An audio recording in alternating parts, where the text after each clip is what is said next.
Hello po mga ate, mga kuya. Ako po si Kim Rowena Blaza, lumalaban bilang Public Relations Officer sa ilalim ng partido mismo. Ako po ay galing sa section na 1A14. Ang platform ko po ay Creating a Proactive Connection of Informed AMVNs. First question ko, assessment of this year's assessment of the current PRO performance. Kindly give 2 strengths, 2 weaknesses. For fairness purposes yun like magbigay ka sa dalawa, strengths and weaknesses, ng tig-dalawa. Para po sa akin, alam ko po na ginawa naman po ng incumbent PRO yung lahat ng makakaya niya para mapaganda at mapabuti ang ating kolehiyo in terms of information dissemination. Pero po, masabi naman po natin na hindi po natin may kakaila na ang council ay perfect. Meron at meron pa rin pong butas yan. Sa akin po, ang naging weakness po nun, parang inconsistency po habang tumatagal po, hindi na po ganun ka-consistent yung pagbibigay ng information dissemination. Strengths po niya, yung pong maayos na pagbibigay ng information through the executive board hanggang bababa po siya sa EC and then sa mga public batch representative to the class PROs. Yung parang habang tumatagal po, hindi na po ganun nagiging informed yung mga AMVNs. Yung tulad po kasi nung dati, sunod-sunod po kami nakakatanggap ng text and now, kukunti na lang po yung nare-receive naming updates for the AMV and for the events and activities within and outside the How sure are you na talagang kasalanan siya ng student council? Kasi it might be a problem sa ibang aspects like yung PRO ng classes, ganun. Parang how come napunta ka sa conclusion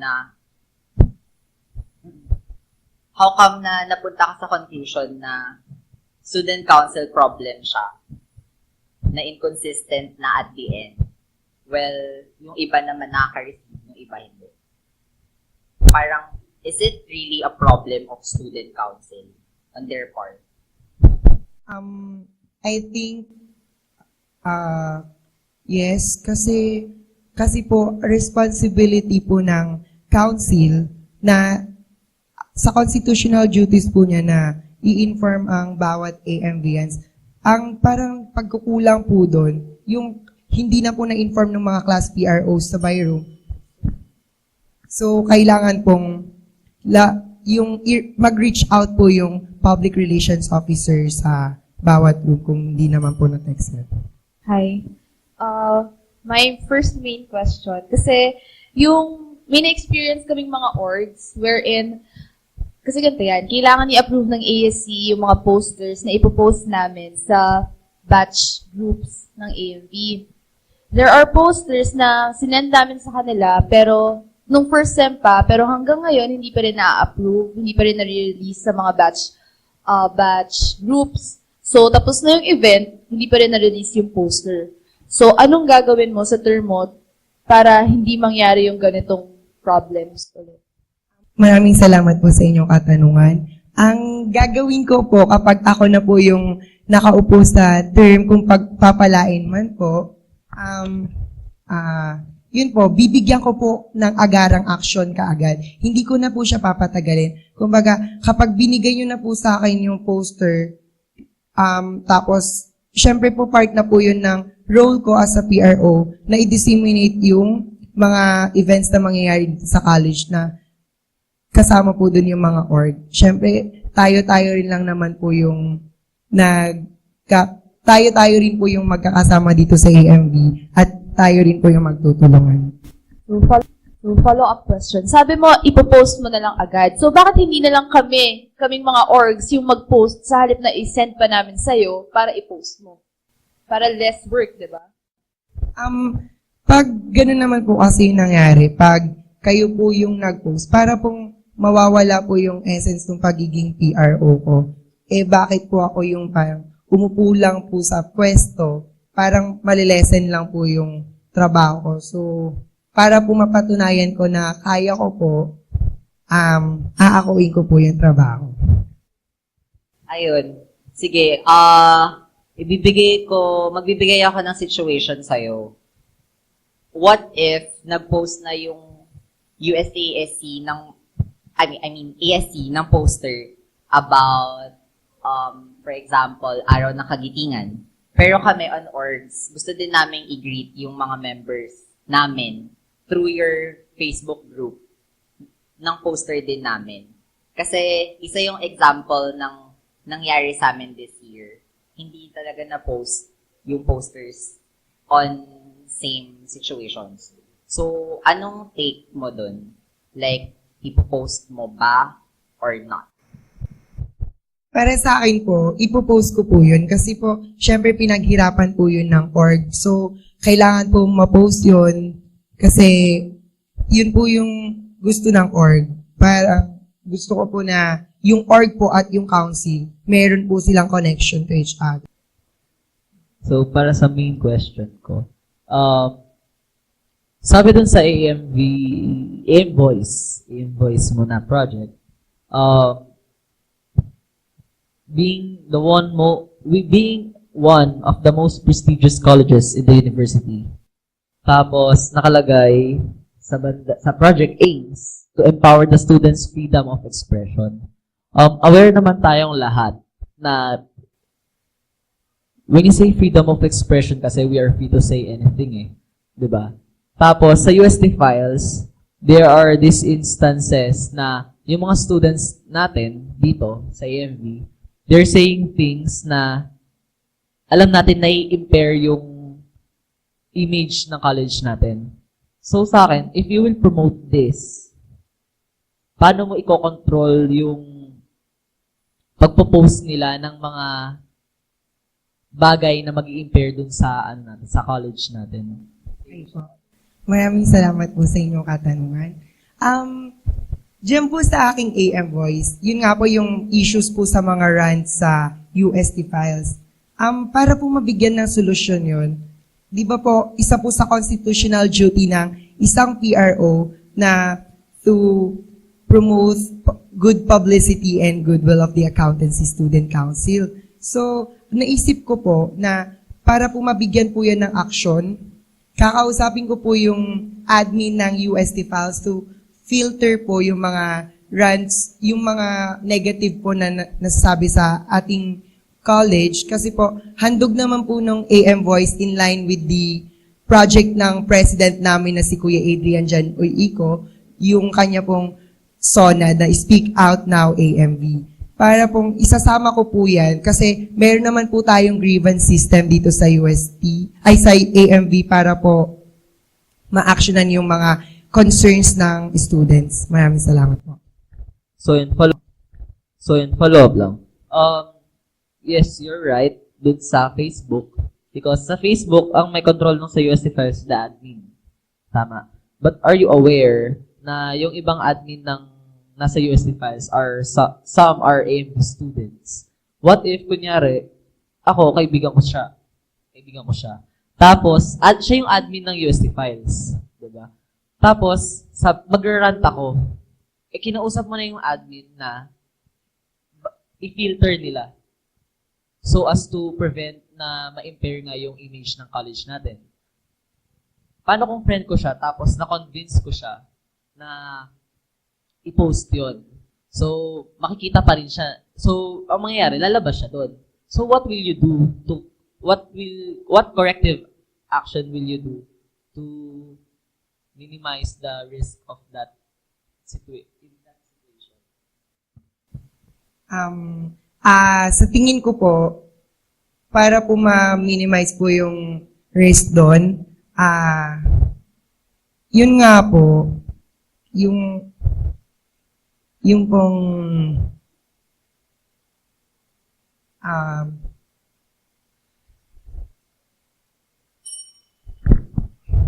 yung pong pwede para makikipag-connect po yung mismong ako po dun sa kahit friend niyo po siya. So, yan. For my second follow-up, I disregard natin ngayon yung sa Facebook. Not all students rant using their Facebook accounts. So, what if sa Twitter, what corrective action or what action will you do to minimize yung mga rants na grabe si Sir Ganto, hero ng quiz, mamatay na siya, ganun. Yung normal, typical student.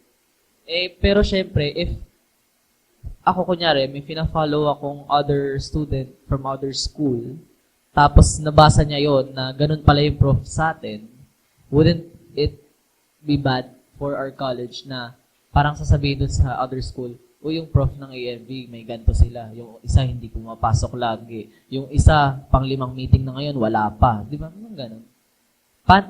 Anong exact or mismong gagawin mo na para hindi mangyari yun?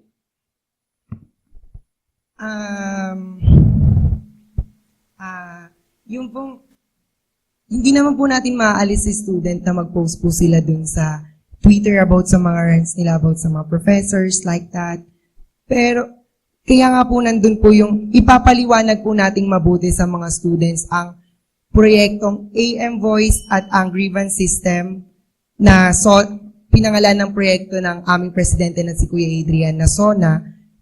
Yung pong, i-connect po natin yung student doon. Second question, Ming. So, as I assessed your projects, I'm sorry to say this, pero parang first year pa lang ako ito na yung projects. Parang wala bang bago, like something fresh. Hindi yung iniba lang yung title. So parang to further focus on my point, I'll just ask one duty of a PRO, according to the ASC Constitution, is to represent the ASC and build relationships with organizations outside the university. So, do you think yung projects mo dito will cater to that aspect na dapat gawin ng PRO, given na nandun ngayon sa concept?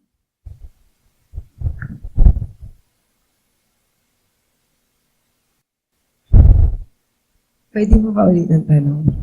Doon na lang mismo sa main question. Yung projects mo, sa tingin mo ba, makikater niya yung demand nung isa sa mga duty ng pagiging PRO, which is to build relationships within the organizations outside the university?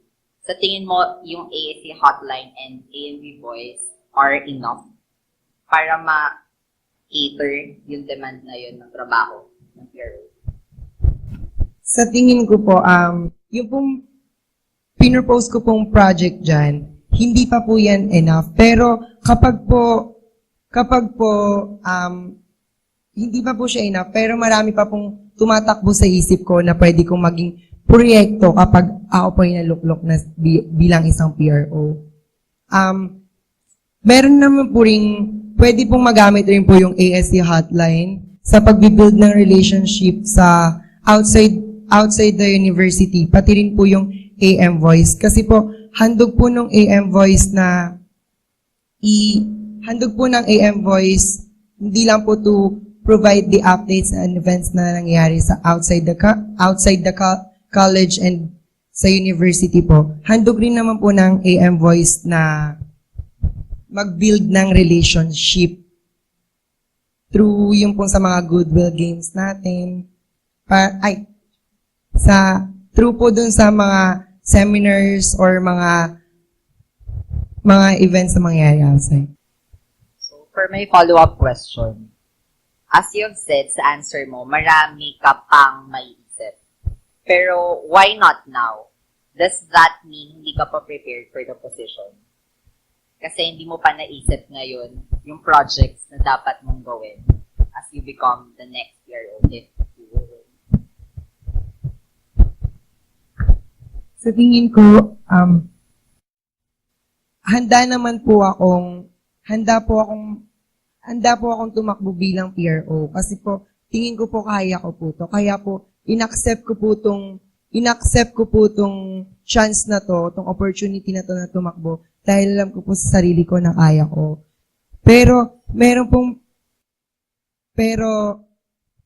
sa ngayon po, yan pa lang po kasi yung naiisip kong mga proyekto. Pero, Siguro hindi siya follow-up. I-reiterate ko lang ang question ko kasi hindi siya nasagot. So yun nga, paano ka naging handa for the position if ngayon pa lang hindi na handa yung mga projects and platforms? Next question. Second main question ko. Pwede mo bang i-explain sa amin tong ASC hotline? Anong plano mo? Isang number lang ba?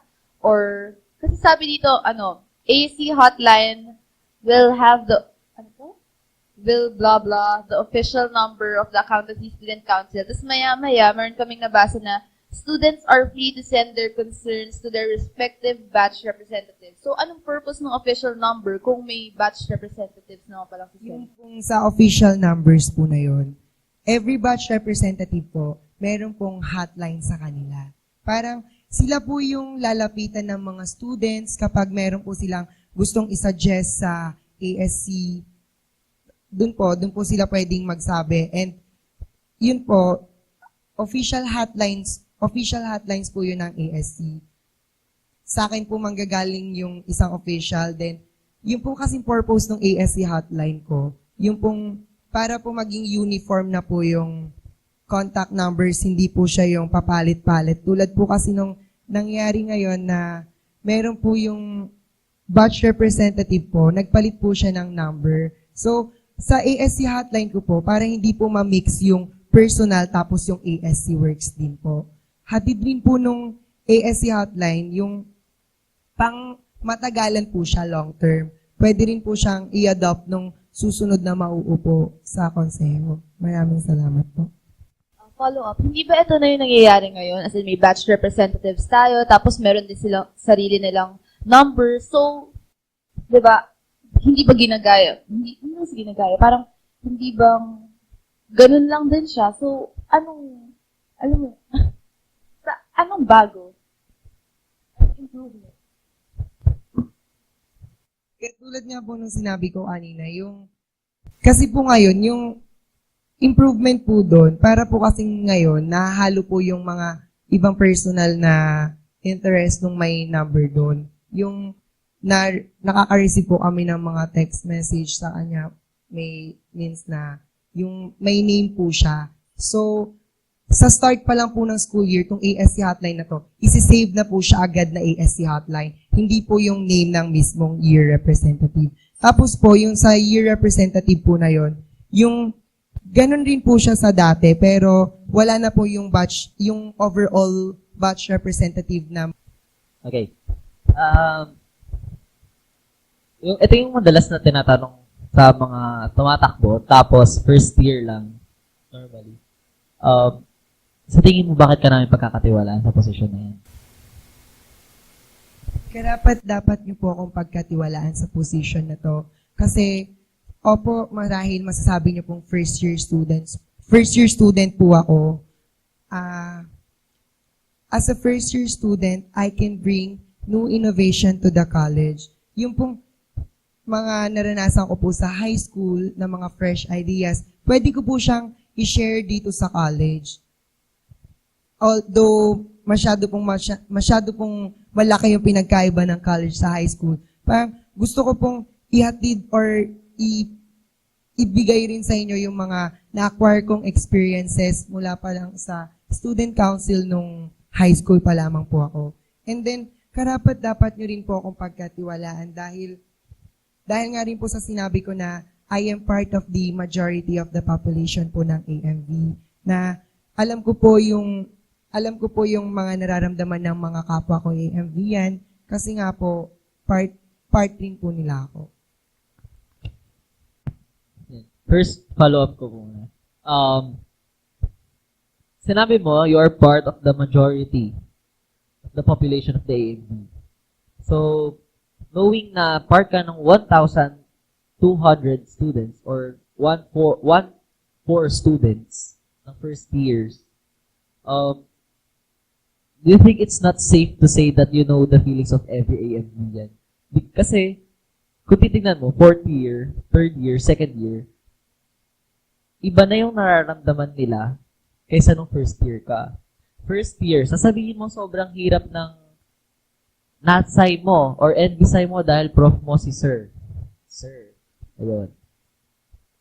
Second year, sasabihin mo ang hirap ng accounting. Third year, dalawang accounting. Fourth year, ADVAC. So, for the fifth years, yung IAC. So, I think it's not the same burden for all of those students. Yung hirap na, yung hindi pare-parehas yung hirap na dinadala nila. So, paano mo nasabi, alam mo yung nararamdaman namin? Ang pinakos ko lang po doon, yung pong nararamdaman po ng mga kapwa ko first year students. Para, syempre po, wala naman po ako hindi ko naman po pwedeng sabihin na nararamdaman ko po rin yung nararamdaman nyo kasi first year student po ako. Pero, yun nga po, gaya po ng sabi ko, ako po yung taong ako po yung tipo ng kaya po hatid sa inyo ng AM voice ko siya po yung magiging tenga at boses ng council. Second follow-up question. Yung mga other candidates sa PRO, I'm sure alam din nila yung pakiramdam or nararamdaman ng mga AMV students. So, what's your edge? Di ba sabi mo nga sa amin, ito lahat yung platforms mo, wala ka bang ibang naiisip, ito pala yung naiisip mo. So, what's your edge? Bakit ikaw yung iboboto namin? Kung sila din naman, nararanasan din naman nila yung nararanasan namin, tapos meron din naman silang nabibigay sa amin na magandang ideas, ito, gaya ng ibang platforms sila. So, what's your edge? Siguro po, para sa akin po, ang edge ko po sa kanila, yun po, pare-pares naman po kami ng hangarin dito, yung mapabuti po yung AMV. Pero, ang nakikita ko pong edge ko ay si Kim Ruwen po yung taong kayang i-handle yung task na binibigay sa kanya, with confidence and grace even under pressure. At si Kim Ruwen din po, kaya po niyang ibigay yung full time sa inyo. Kasi nga po,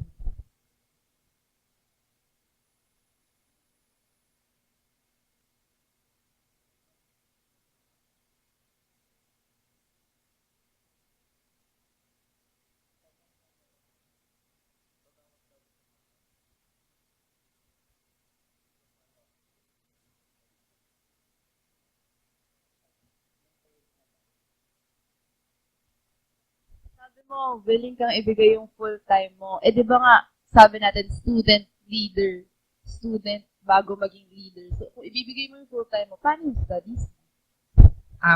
yung sa full time po na yun, yung sa service po, yung pong studies ko, syempre po as a student, kailangan ko rin pong panagutan yung mga responsibility. Tinanggap ko pong tumakbo dito, maging PRO, kasi po, pero hindi po doon nag-stop yung responsibility ko as a student. Papasok po doon yung pag-handle ko po ng aking oras, yung pag-allocate po nito ng maayos, yung time management ko po. For my third main question,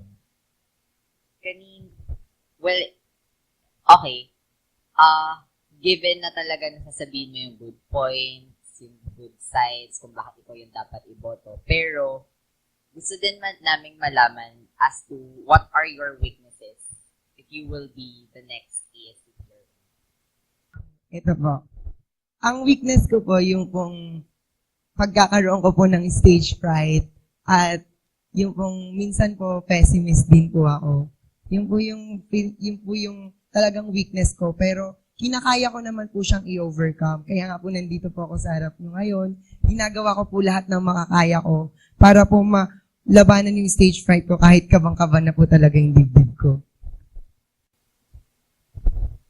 Stage fright. Okay, nagbigay ka ng reason for the stage fright. Pero yung pessimistic side, parang, dapat ba ang PRO pessimistic? Parang, bakit kita iboboto kung ikaw yung tao na, kasi, pessimistic. Sige po. Para po sa akin kasi, yung pagiging pessimistic ko, hindi lang po kasi siya yung nagiging weakness ko.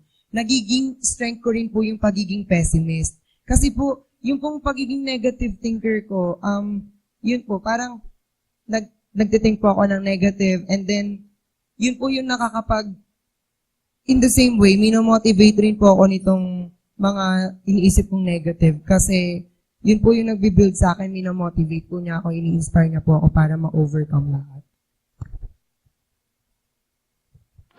So, paano mo, last follow-up question, paano mo i-overcome yung stage fright? Like, specific procedure or mechanics. Basta ikaw, paano? Para sa akin po, yung para po ma-overcome po yung stage fright po, syempre po yung pagpa-practice po yan, yung sa karanasan din po, di ba? Yung, syempre, paulit-ulit ka lang tumatayo, tumitindig sa harap, mas natututo ka. Para pong iugnay ko po siya sa pagiging first year student ko, na habang tumatagal po ako dito sa AMV, marami po akong matututunan. Marami pa po akong matututunan. So, last main question ko. What if, kunyari, hindi lahat ng mismo manalo? As in, hindi straight mismo yung manalo. Paano mo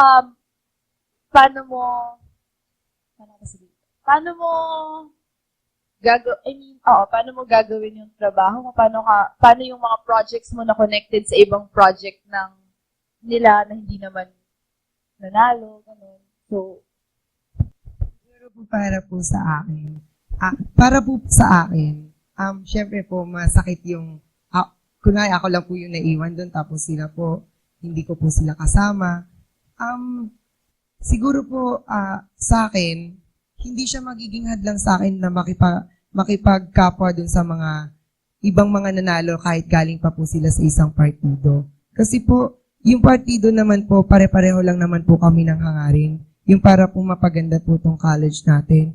Tapos po, dun po sa mga proyekto po nila, pwede naman po kaming mag-usap-usap, ganun. Kasi, kaya nga po kami student council para po kaya po kami nasa student council para po i-build yung teamwork namin so that our dreams will be, so that yung yung pangarap po namin ay mangyayari.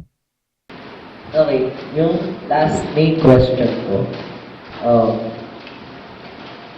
kung bibigyan kita ng chance na palitan or magdagdag dito sa mga projects mo, based sa lahat ng narinig kong comment sa amin ngayon, ano yun?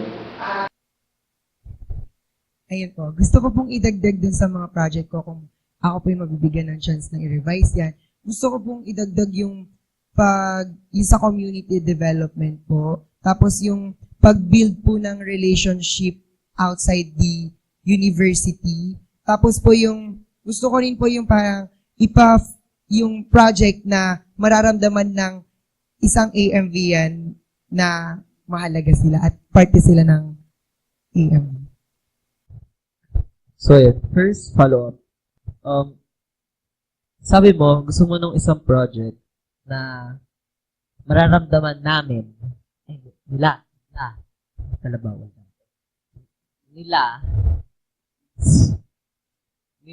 na part sila ng family or community na to.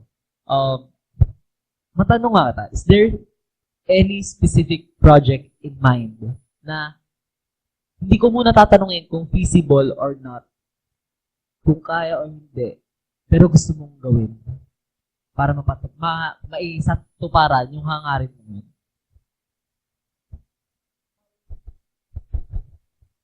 Gusto ko po sana yung mas masayang college week, mas masaya pong college week. Tapos kapag may events po, gusto ko po yung mga AMV yan, para pong yung nandun po sila, nakikiparticipate po sila, ganun. Kasi po, ang nangyari po ngayon, nasa first year student po ako, kokonti lang po yung mga nalalahukan po mga events dito sa AMV. Kasi po, feeling ko pa So, for my second follow-up question, ang sabi mo kanina, mas masayang college week. Yay. Okay, wait lang. Tapos sabi mo, gusto mo yung nagpa-participate sila sa events. Pero kasi, I'm looking for something na specific, parang event na talaga, na nasa isip mo na, alam mo, by implementing it, na alam mo pag nagawa yun, parang boom. Di ba parang, wow. Parang, parang may iwan mo talaga siya para sa amin. Kunyari, yung mga GA dati ng JPIA, di parang gets. Through that GA, naging ano yung buong JPIA, parang naramdaman nilang JPIA kami. Parang ganun. Since yun yung gusto mong mangyari, anong type of event yung gusto mong gawin? Ang gusto ko po, yung kung magkaroon po ng acquaintance party po, ang AMV. Yung, pwede naman po siguro yun, yung acquaintance party po sa AMV. Kasi po, syempre po doon, makakasalamuha mo yung mga iba't ibang tao sa AMV from first year to fourth year. Tapos, doon po, parang masya-showcase mo po kung sino ka ba talaga sa mga makakasalamuha mo doon. At gusto ko rin po yung pagbibigay po ng parang sa mga